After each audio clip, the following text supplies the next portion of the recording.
Happy Sabbath. So many times, many Sabbaths, I have the privilege, or we have the privilege, of going to other countries around the world and saying the same thing, Happy Sabbath. And we often say it this way, and maybe you've heard it.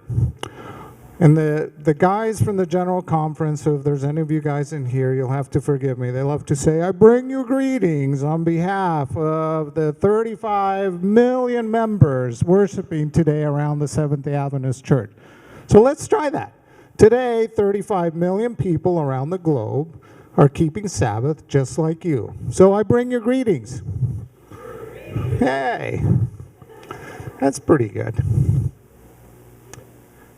Today for the program, we're going to jump around several different countries. But to set a perspective, I want to tell you a little bit, a few statistics, and then give you a little bit of background, and then we're going to focus on some countries. As I mentioned, there's approximately 18 million members in the Seventh-day Adventist Church, but there's about double that meeting every Sabbath at church. Now, here's the interesting stat. About half of those don't have a building of their own. About half are sitting under a tree. There's a proportion of them that this morning battled elephants for that tree, probably in Zambia or Zimbabwe or some of the other places. There's a number of those that drank their 1 cup of water today, and that's it. There's a number of those that probably didn't eat for a couple of days. However, they are happy and worshiping and have a hope of a better future. They actually believe that Jesus is coming back soon and quickly. So today, this morning, we're going to focus on several countries, and then we're going to take a break, and then this afternoon we'll do more of an interactive. We'll do some questions and answers, and then we'll let you be involved. How many of you have heard or know the word Maranatha? All right. So it's nice to see a couple members of the Slickers family. You were involved in your, actually be great-grandparents, so on, and Dad was involved in starting Maranatha not very far from here, actually at Andrews University. John Freeman was the founder. His wife actually just passed away. Maybe you heard that. They started a great organization with the idea of, what do you do with 5 girls in the summertime that are teenagers? Well, you take them on a mission trip, and that has extended. And today you will hear a little bit about what opportunities are for teenagers. So, every Sabbath, based on the current rate of growth in the Seventh-day Adventist Church, and this is, David, this is a stat that you and I were talking last night. Every single day, and especially on Sabbath, I like to say, 7 new churches are formed around the world. Now, through the work of people like you, you're going to go and be involved in helping make some projects happen. This church has done projects, let's see, Ecuador, is that right? Chile, what other places have you done? Mexico, very good. I got to see right out there, there's a beautiful collage. I see some pictures of some of you there. We're able to build 2 churches a day. So that means we're falling behind 5 churches every single day. You can do the math. So today we'll fall behind 5 churches, but we will get, well, we take Sabbaths off, but every other day we'll build 2 churches. So there's the perspective. Now let's look at some countries and some projects that maybe you'd like to get involved in.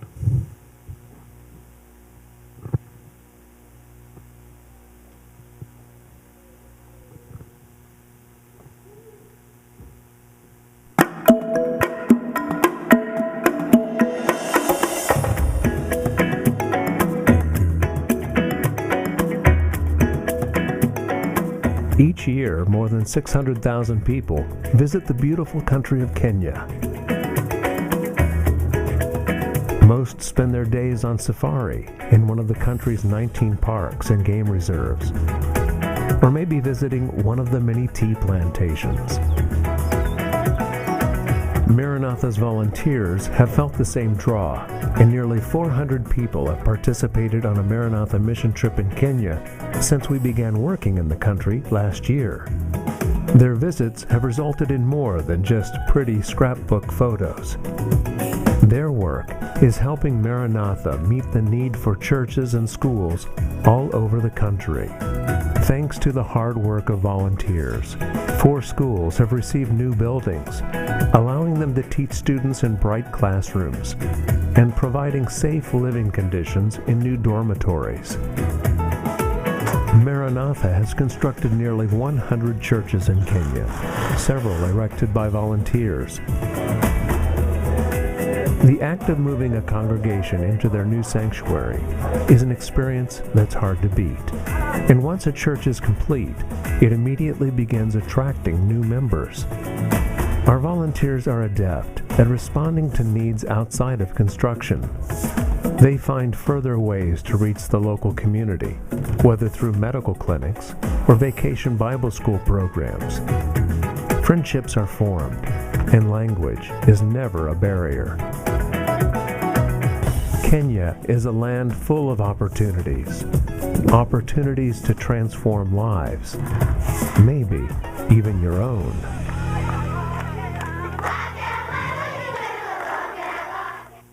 So I hear some of you get to go to Kenya soon. You excited? Who's going from here? All right, hands up. Awesome. I'm excited for you because I was just there. 2 Sabbaths ago, 2 weekends ago, I was on my way back. And we were able to go to a place called Meru and build a school dining hall, a cafeteria, just a simple block building, 60 by 30. And through that experience, we were blessed. Amen. This is my family. They all got to go. It's been 5 years since my wife and kids have been able to go. Oldest is 6, down to 1. And so if they can go, the youngest, I don't know if he saw the experience, but he was there. Anyways, we were there passing through the equator. We were able to help build, and the boys learned how to lay block and be able to help in the VBS with health education. There was lots of things going on, and we just had such a great time. Because we were taking our family, other people said, well, we can take our family then too, right? And they were scared, but they did it, and they loved that they did. We have 12 kids that were 13 kids that were 12 and under, and some teenagers as well. But a total group size of 67 people. So it was just a great group. We were able to visit some of the villages that were out there and just see some of the needs that were truly there. But one thing I just love about this picture is that the volunteers were just getting right in there with the local kids, and the kids were playing with our kids, and they were actually trying to rub the whites off of my son's skin and trying to pull their hair to see if it was really connected. But one of the things I love about this picture is that they're playing soccer. They're just loving life together and just spending time together. They have different colored skin, but you look down below, and what color is their shadow? It's all the same. It's all the same. And so we just had a great time mixing in there and getting to know them and them us. This was an area where they desperately needed water, and we'll talk a little bit about that a little bit later. But this was a high Sabbath that we were able to spend together. This was the dining hall that we were able to build. The volunteers raised to the occasion and said, we can't just build this building. We need to fill it with something. So we actually commissioned the benches to be made while we were there, and we got to assemble them through dollars that the volunteers raised on the spot. They were calling this, Sabbath morning a couple of weeks ago, they were calling this their modern dining facility. And I was just blown away by that because it's really, really simple, and it's not that expensive to build, and it was just so needed because they were cooking. Behind me is the picture of, there's no picture, but behind me is the kitchen area. And it's just a simple space that had 2 burners, wood stove burners, and then 2 closets, and then an area for them to store their wood. And when we cut those ribbons, there was 13 ribbons. They were so excited to be able to get in that had dancing and singing, and there was just a celebration that filled the dining hall. But what I didn't know is that the cooks had kind of run to the kitchen, and they were dancing. There's a whole nother party going on in the kitchen. It was just a beautiful, beautiful time. But this very simple building was something that they will remember and will change their lives, because they're cooking over the open fire in an area that smoke, and I mean, my eyes were watering. It was a terrible space, and the kids are eating outside under the tree or just on the ground, and they were doing so without any questions. Just this is how we do it. And so this is just a great thing for them. That Sabbath, we were able to provide food for the whole group, the whole school that was there.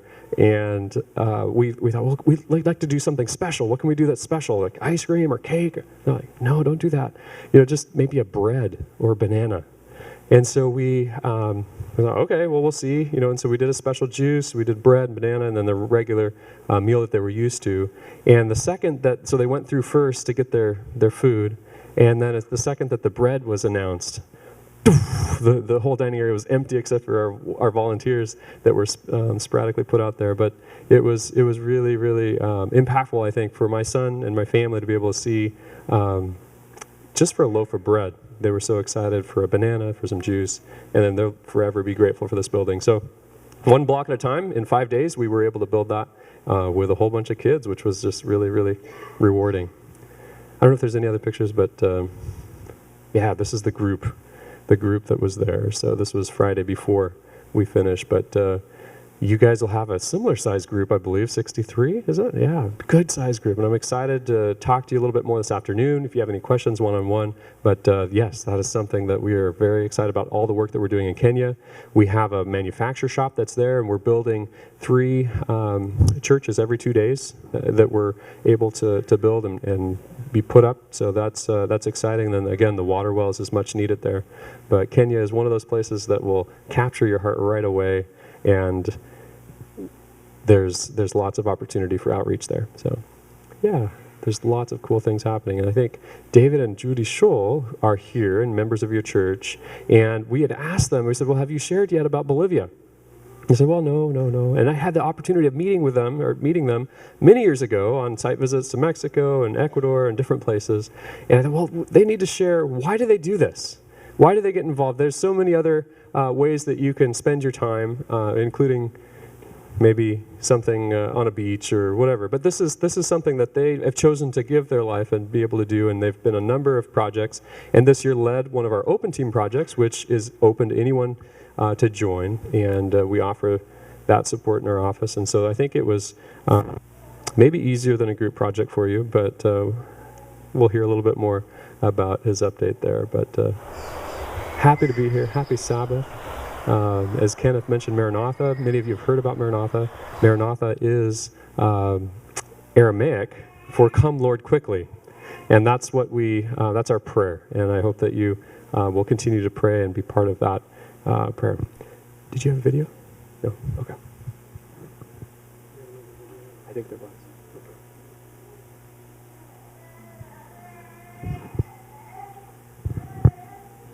Okay. Well, we wanted to share just a little bit with you, both personally about Maranatha to us, but in the context of our trip to Bolivia. For Judy and I, Maranatha began when we were in college. It's how we came together and met, because we were in different places. And honestly, in the beginning, Maranatha, different country, big trip, it was about adventure. Something different, something meaningful that we would remember from our college days. But for some reason, it kept calling in the sense of our minds, and it kept calling us back. And there's a reason, there's an overriding reason, that it's taken a number of trips for me to truly discover the what behind that. But as I begin to reflect on now what's approaching a dozen trips, we've realized that it's really about that whole being greater than the sum of the parts. That there's a meaning to this that transcends what we do, what the people locally do, what Maranatha does, and it's that idea that 1 + 1 + 1 isn't 3. God's math is completely different. So with that sort of context, we thought we'd walk you through just a little more detail of what was the first project here in Bolivia and becomes a part of, Kenneth, how many does Maranatha committed to at this point? Nominally 50 churches for Bolivia.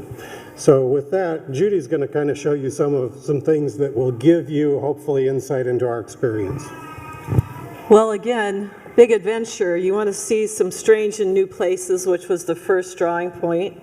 And you look at the different things. This is the city that we helped to build a church in. But there's so many unusual things in the world, and it's a lot of fun to go and take a look at them and visit some historical sites. And we actually got to visit the university, our Adventist university in Bolivia, and come to find out a friend of ours grew up at this house when his parents were missionaries and teaching there. So that was kind of fun. And we got to go to a place I never expected to go. It's Lake Titicaca, the highest lake that you can actually put a ship on and go out and hike on an island there at an elevation I never thought I'd be able to tolerate. But flying over the Andes, you know, as a person who grew up in Michigan at sea level, never thought I'd get to do that. We also discovered that there were some people on our trip who their big desire was to go shopping, and they didn't really matter where to go shopping as long as they could go buy something. And you know, if you're looking for a really amazing place to go, Bolivia has some wonderful food, and just take a look at that.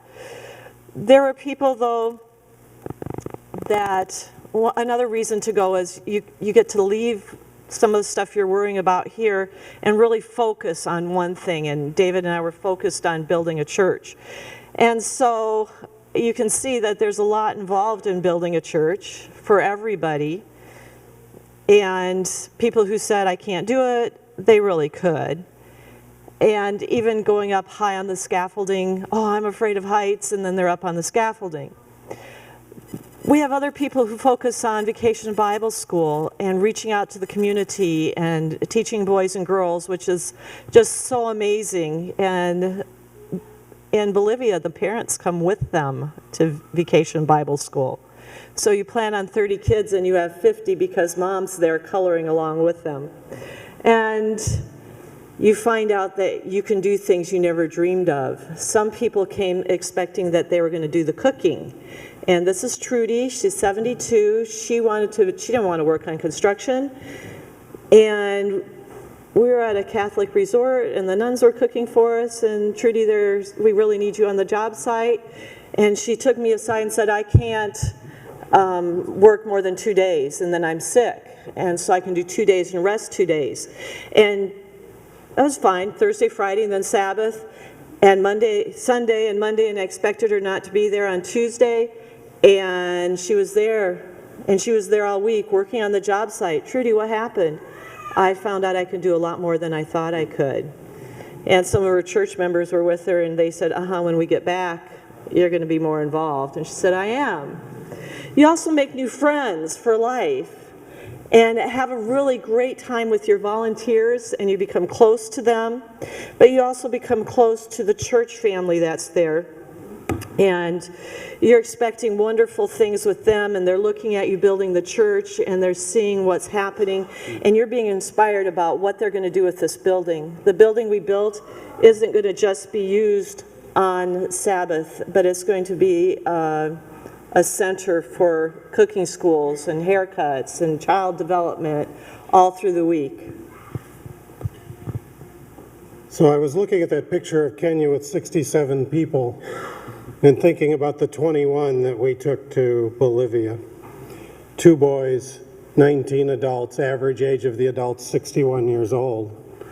And you say, how does a group like that serve a little church like this together, starting out to overcome odds something like this, and accomplish something like that in 7 working days? How does that happen? That's that 1 + 1 plus I'm not sure what equals what. God has a whole different level of math. Honestly, that little group of people that we just looked at right there, that was the group, they were all looking at each other saying, I don't know how this is going to happen. And at the end, they were saying, look what we did with God's help. And I literally did have a lady who says, when the scaffold goes up, I'm done helping you with block because I do not deal with heights. And then I spent a day with her on top of 2 layers of scaffolding while we worked the gable end of the church. God is able to do things that we don't gather. So then we're able to worship on Sabbath with people who are absolutely flabbergasted at what God is doing for them so they can serve their community. Well, this is the first church in Bolivia, and I want to show you something real quick. And there's my time's up. Sorry, we can't finish. But here is something that I put together from Maranatha statistics a few years ago about Dominican Republic. They went back and looked at a series of churches that Maranatha had helped build, which started out with memberships like this. 5 years later, they came back and said, what happened to those churches? And this is what they found. And in addition to that, they needed to start 20 new churches. God blesses those who reach out. I watch volunteers go and offer to give their time and come home with more than they gave. I watch church members who don't know what they're going to get be reinvigorated in sharing God's word. And I see neighbors who watch, it's like the circus has come to town, they can't imagine what's going on, but now the Seventh-day Adventist Church in that community is noticed because something happened very, very fast. It is truly a whole that's greater than the sum of the parts.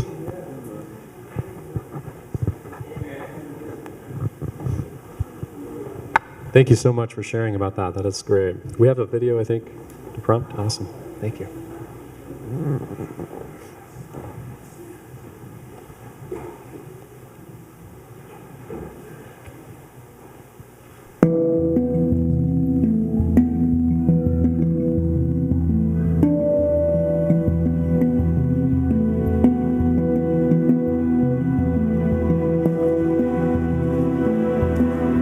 The walk these kids are on is to the river.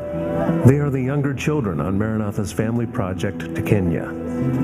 They are visiting a school in the countryside and learned that there is no sink, no tap with running water, just this suspect source about a kilometer from the school. The fun of going to the river soon turns to work. And then it dawns on them. Their new friends at the school, kids their age, I'm tired already. have to make this trip 4 to 6 times a day. This is reality for much of rural Africa. It is common for people, mostly women and children, to spend 2 to 4 hours a day fetching water. Water that is more accessible means time savings, making more time for family, more time to become literate and making a living, more time to serve God and community. In Zimbabwe and Kenya, countries where Maranatha builds churches and schools, we are committed to drilling water wells. Our brand new well drilling rig has just completed drilling in Zimbabwe, and soon will begin doing the same in Kenya. There is never a question whether drilling for water and providing a well and pump is the right thing to do.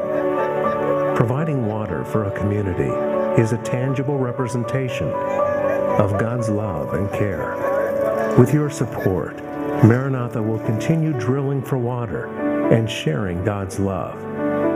It is water, we hope, that will lead to the wellspring of life.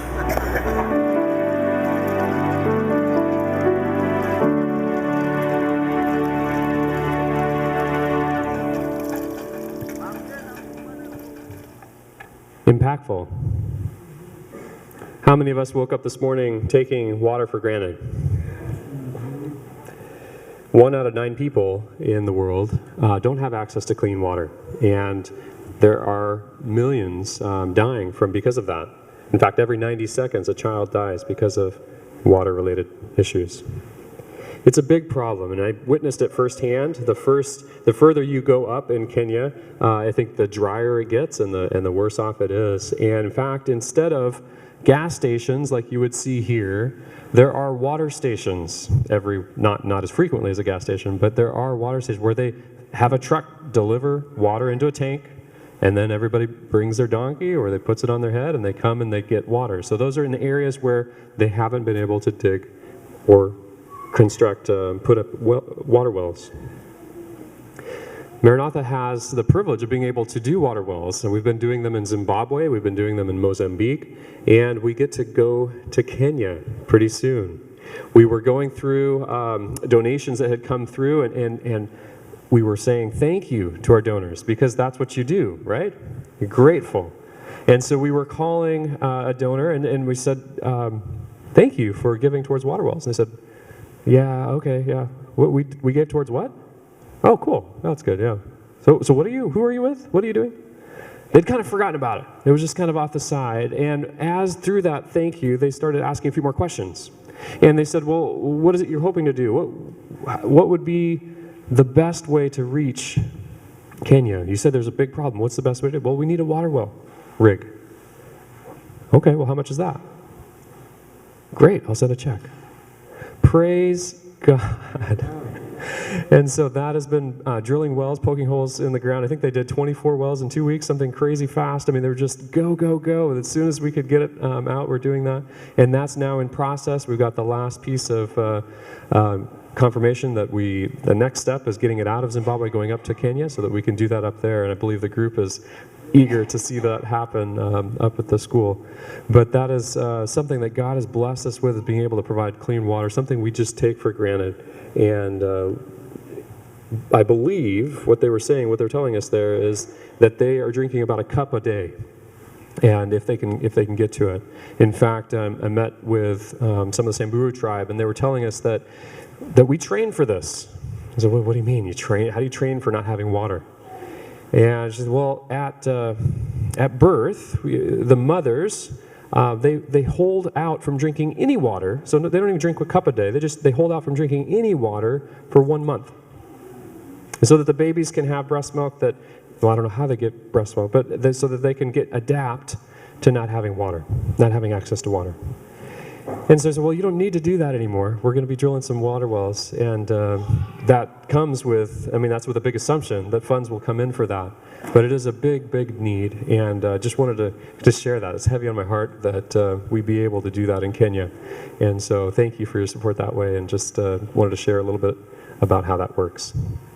So I believe we get to talk about Cuba. And we have a video to prompt that. So some of you have heard about Cuba, a little island off of Florida, and we have the privilege of having been working there for many years. And Ken's going to share us after the video.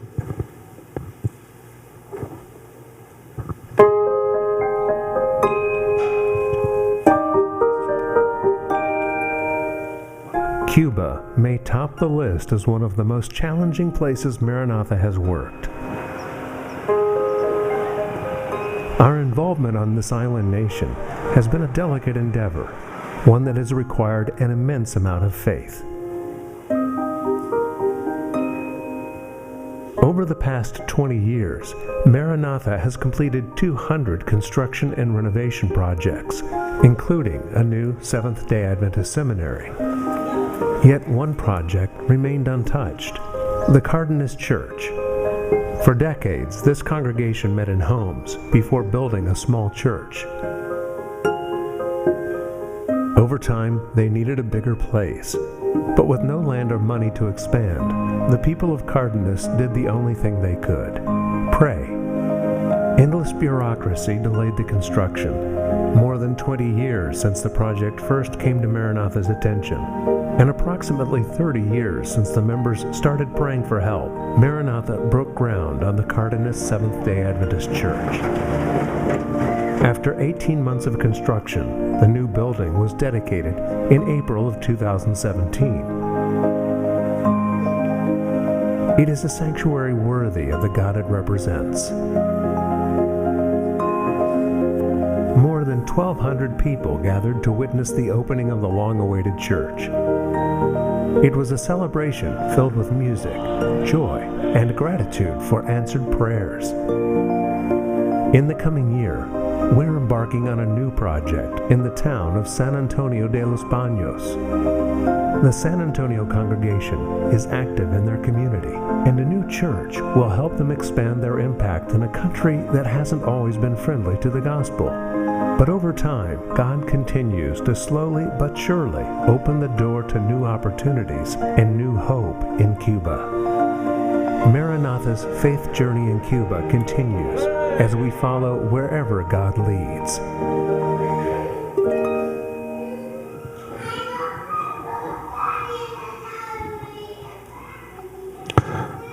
So if I say the word Cuba, what pops into your head? Old cars. What else?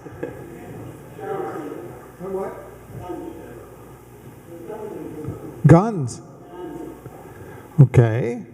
What else? Communists. Coconuts. There's sugar, lots of sugar.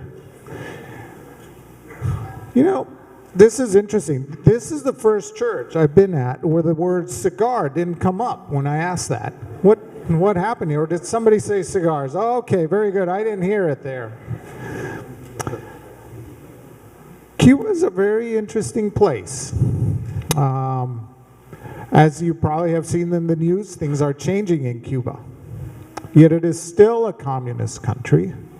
It's a country where people have grown up. Now they're in 2+ generations of growing up in an environment where there isn't always freedom to think and to say and to do as you want. Nevertheless, the pattern around the world is the places where there is more difficulty, more challenge, the gospel seems to grow. Cuba has 12 million people approximately that live there. Every year, just Americans alone go down to the tune of over 1 million people a year. So it's very touristy. It's very nice. Any of you been to Cuba? Well, you're going to have to go. That's good. David is leading a project here in a month, and here in March, to go and help rebuild.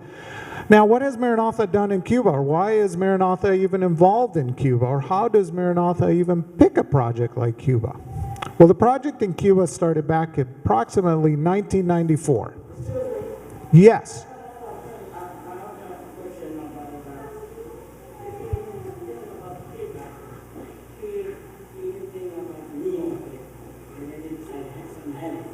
Very good. And I will be happy to talk to you right after the program. Very good. Good. So let me tell you about Cuba. So in '94, Maranatha and a group of people went to visit the country and to find out what the needs were. So here's what we encountered. A country where every single church across the island, there's 117 official churches, years and years of disrepair. No Ellen White books to speak of. The Santa Clara University, where there was an Adventist school that through the process of the revolution that got nationalized, so it didn't belong to the church. So what are you going to do? How do you solve it? So a plan was created, a plan that involved 7 different elements, but basically it involved refurbishing every church on the island, rebuilding it. It involved building a seminary. Now here's what's interesting about that seminary. It has almost 200 students from now all over in America. And there's some American students traveling to Cuba to get their degree there. So all the pastors from Cuba are educated in that seminary. I was there in April of last year, almost a year, when I had this conversation. You'll remember President Obama took a trip down to Cuba. And so in the process, commitments were made that things were going to open up, and the Cuban government said, hey, we are committed to religious freedom.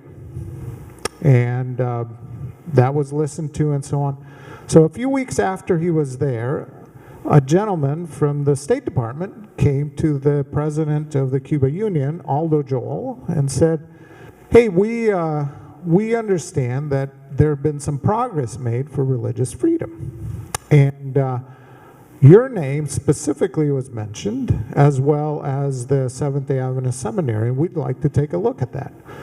So the Cuban government uses the Seventh-day Adventist Seminary in Havana as an example of religious freedom, which is really, really cool. There's where we as a church can be proud of what's happening there, and the Cuban government is proud.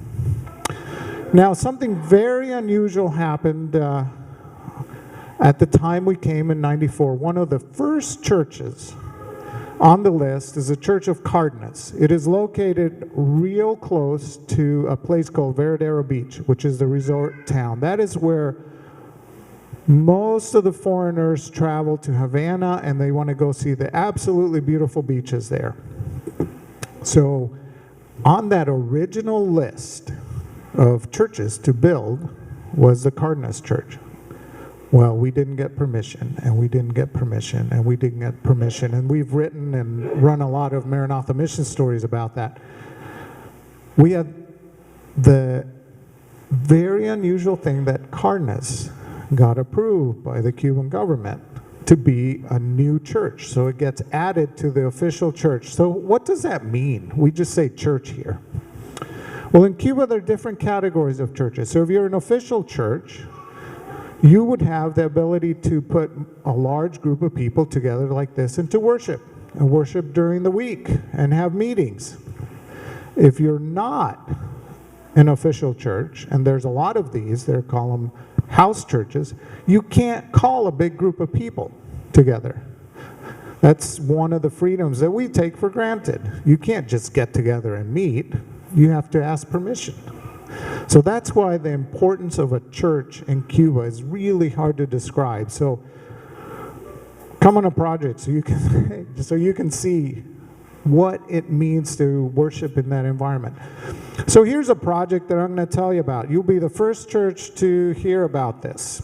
I was down in Cuba about 2-3 weeks ago, and we had a discussion with the president. There are today about 35,000 members in the Adventist Church in Cuba, and they joke about this. They say, most of our members are actually in Miami, but we still have 35,000 members here. Now, those members don't have the conflict series of Ellen White. So we are going to launch a project, which you'll see, so you'll be the first ones to hear, to get people to sponsor books so we can ship them into Cuba. Now, we were there meeting and we were touring the press because we helped them put a press. When we first showed up back in the mid-90s, they were printing tracts and Sabbath school quarterlies in an 1899 press. I should have brought you some video so you could see it. And they were using used motor oil to print it. So they, wipe some motor oil, print it. And there were only one-sided sheets, right? Because what happens with the oil, right? It leaks through, so you can't print on both sides. But those days are past now. They have a press. But inevitably, they don't have paper. Or if they run out of paper, and they get some, then they run out of ink, and it takes forever to get ink. And so we said, what do you want us to do? We'll get some sponsors to get a printing press for you, or do you want the books? No hesitation. Give us the books, because if we have the press, we can't get this stuff to keep it going. So anyway, keep your eyes open for a project where we can make some conflict series, five-volume series available to the members in Cuba. Right now what they do have Ellen White books, and they are at most of the churches because I've seen them, and you can borrow them. They're part of the church library. But I think it'd be really cool if most of the families in the country could have it. So that's Cuba. You can ask me questions about it. God is moving in amazing ways in that country.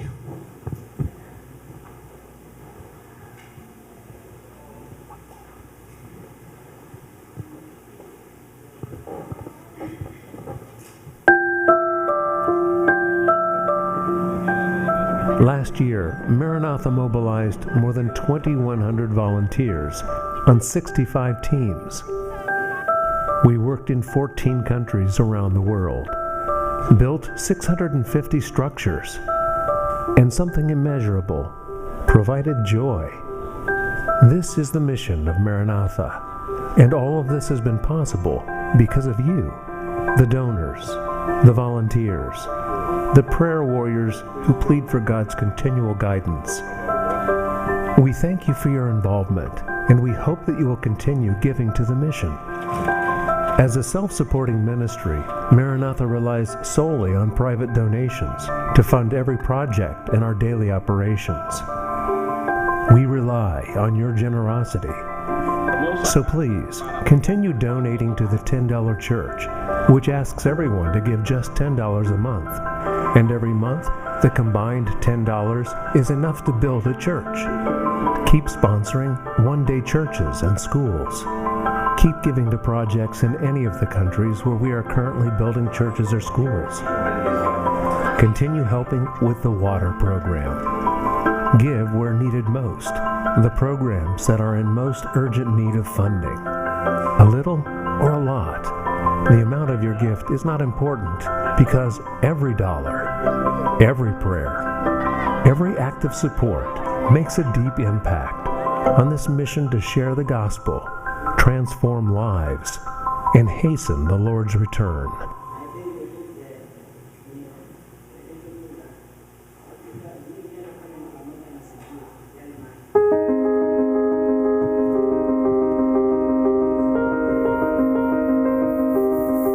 "87 countries, more than 60,000 volunteers, countless miracles, and people changed by a simple mission to serve, give, and share the greatest love known to humankind. Over the past 48 years, Maranatha Volunteers International has been building people through the construction of urgently needed buildings, in faith that these structures will provide not only a better place to learn, live, worship, they will also impart a message that goes far beyond the physical act of breathing and surviving. A message that opens our eyes to a life that is stronger, bolder, and deeper than anything we could ever imagine. A life that will lift us up and reveal the power of the gospel. The work is not yet done, and these are the days. This is the time for us to go. The mission field is calling. The mission is Maranatha.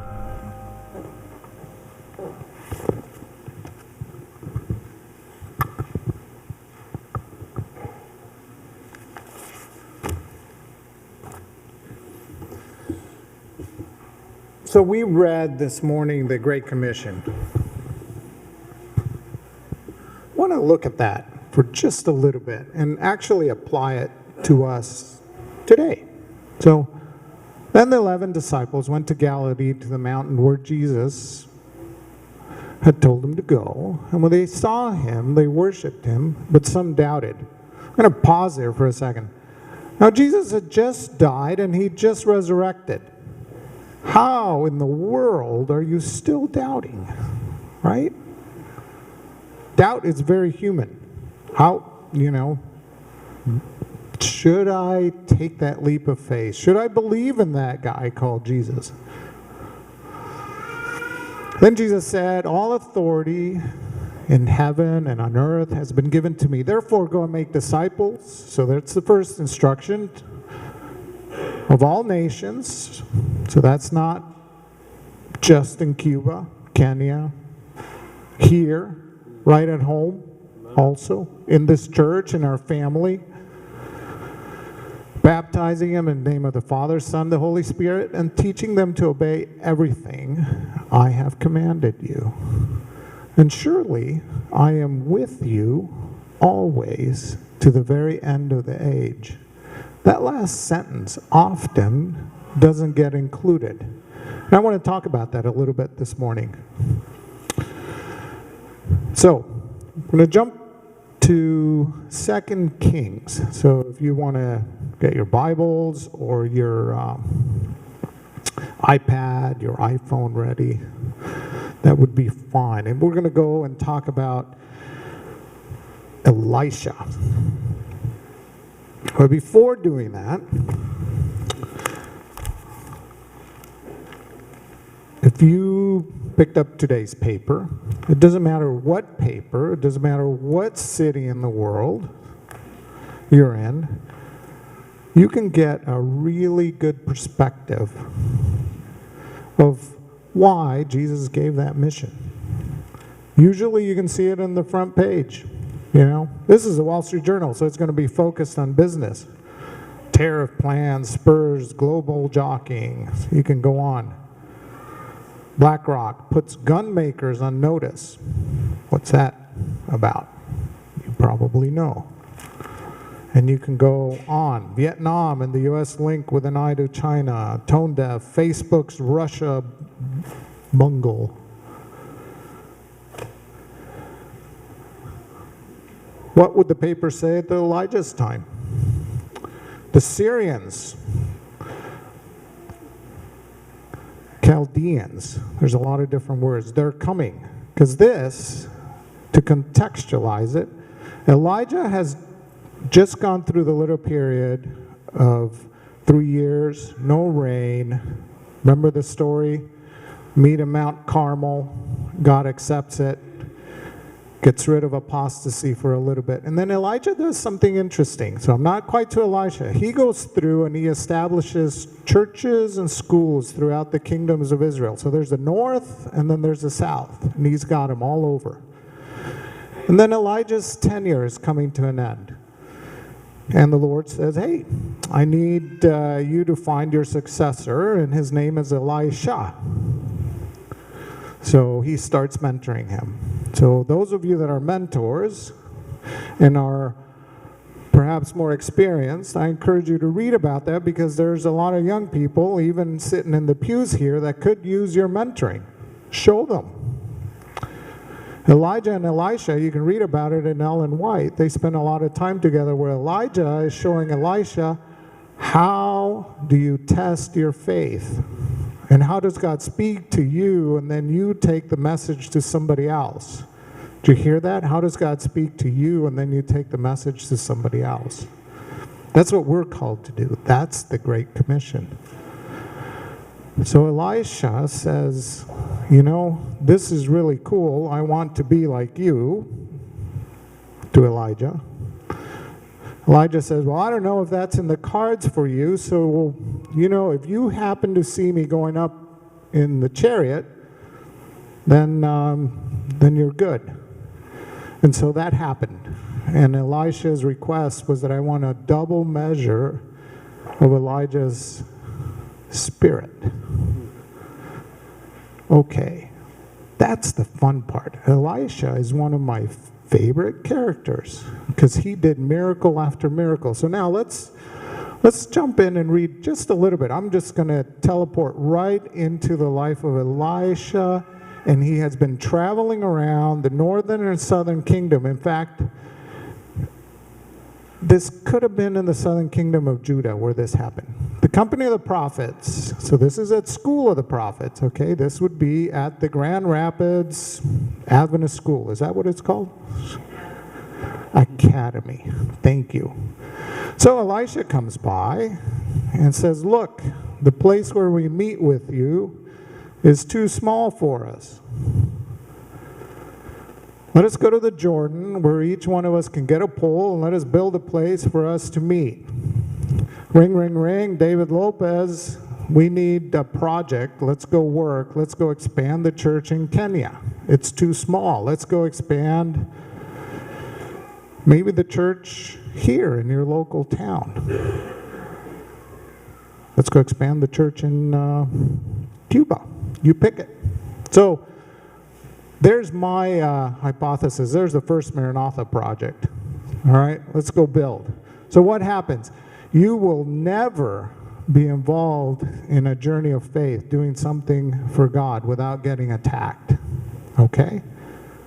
It happens all the time. There is not one Maranatha project, and every year we're doing between 500 and 700 projects, that there's not active opposition.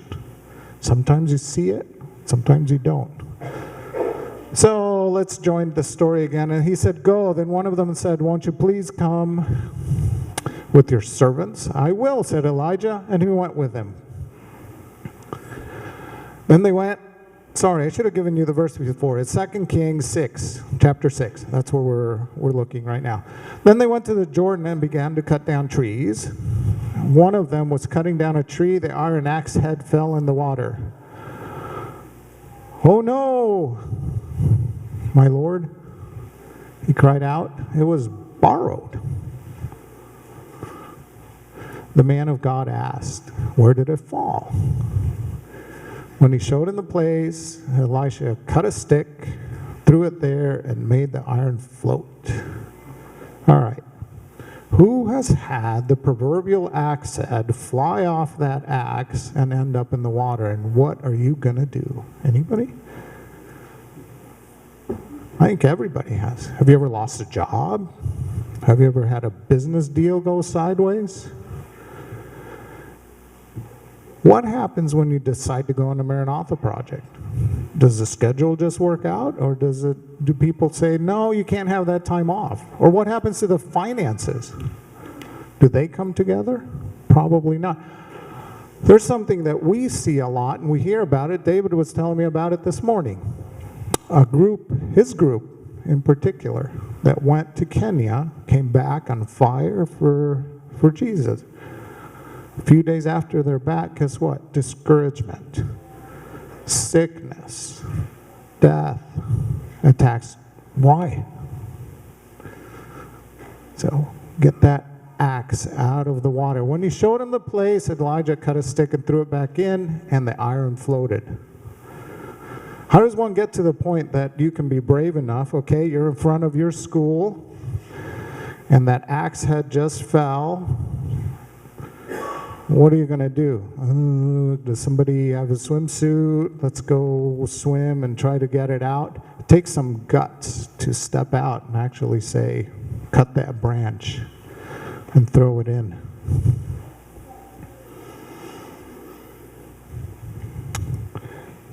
The object of God choosing a people before the world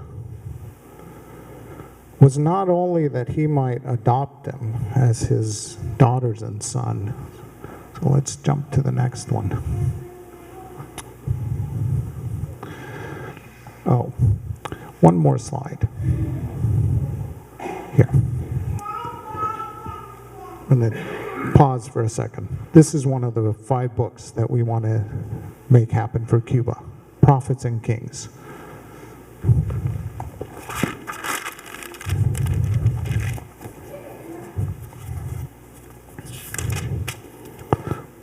So the object of God in choosing a people before all the world was not that he might adopt them as his sons and daughters, but that through them the world might receive the grace that brings salvation. So what does the world need today? It needs evidence of sincere Christianity. How do we do that? How do you have sincere Christianity? So it is through personal contact and association with men that we can reach the saving power of the gospel. Okay, I'm going to jump to another example. Let's go back one slide. Again, I'm back with Elisha. All of you know the story of the prayer of Elisha. Open his eyes, because they're more on our side than his. So let's just jump in. Here it is. We're back in Israel. The Chaldeans are not too happy because every effort they make to go raid Israel to try to get their crops, to try to get their grapes, their tomatoes, and if you haven't been to Israel, you know it's very fertile, so they would send their soldiers over, let's steal their stuff and bring it back. So they'd travel west across the Jordan to where this particular place, Dothan, that's where it is. So Imagine here in the north, you got the Sea of Galilee, you got the Jordan River traveling south, and then you got the Dead Sea at the bottom. They're coming west across there. So the king of the Chaldeans, the Syrian king, says, I'm tired of this. Why is it that every time we try to send somebody, they block us or they're not there? So he says, let's go send somebody to get Elisha. Because Elisha has been telling the king of Israel where the Chaldeans are coming from. So go find where he is, the king ordered, so I can send men and capture him. The report came back, he's in Dothan. Then he sent horses and chariots and a strong force there, and they went by night and surrounded the city. When the servant of the man of God got up and went out early the next morning, an army with horses and chariots had surrounded the city. Oh no, my lord. Did you hear that before? Oh no, that axe head just fell in the water. What shall we do? Don't be afraid, the prophet answered. Those who are with us are more than those that are with them. And Elisha prayed, open his eyes, Lord, so that they may see. Then the Lord opened the servant's eyes, and he looked and saw the hills full of horses, chariots of fire surrounding Elisha. Has that happened to anybody here? I think it has. So let me tell you two stories to show you how it does happen. First story, next slide.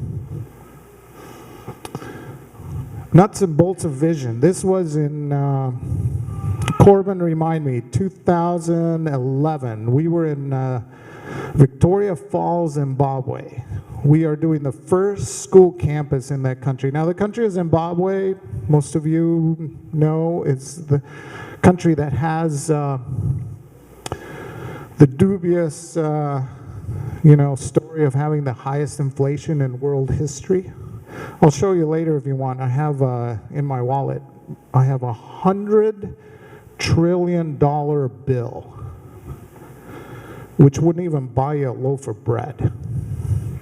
So Zimbabwe has one of the largest Seventh-day Adventist memberships in the world church. So when this project was happening, there was about 800,000 members in Zimbabwe. When I meet with the church leadership, they have a goal, and you can ask them. They want to make the country of Zimbabwe 100% Seventh-day Adventist. That's a pretty good goal. Anyway, so we are building the first school campus in that country. That was 2011. And it's up in the town of Victoria Falls, very close to the border with Zambia. And the buildings are going up, and we are to the point of constructing the windows that have to go in all the classrooms. It's a large campus for about 400 kids.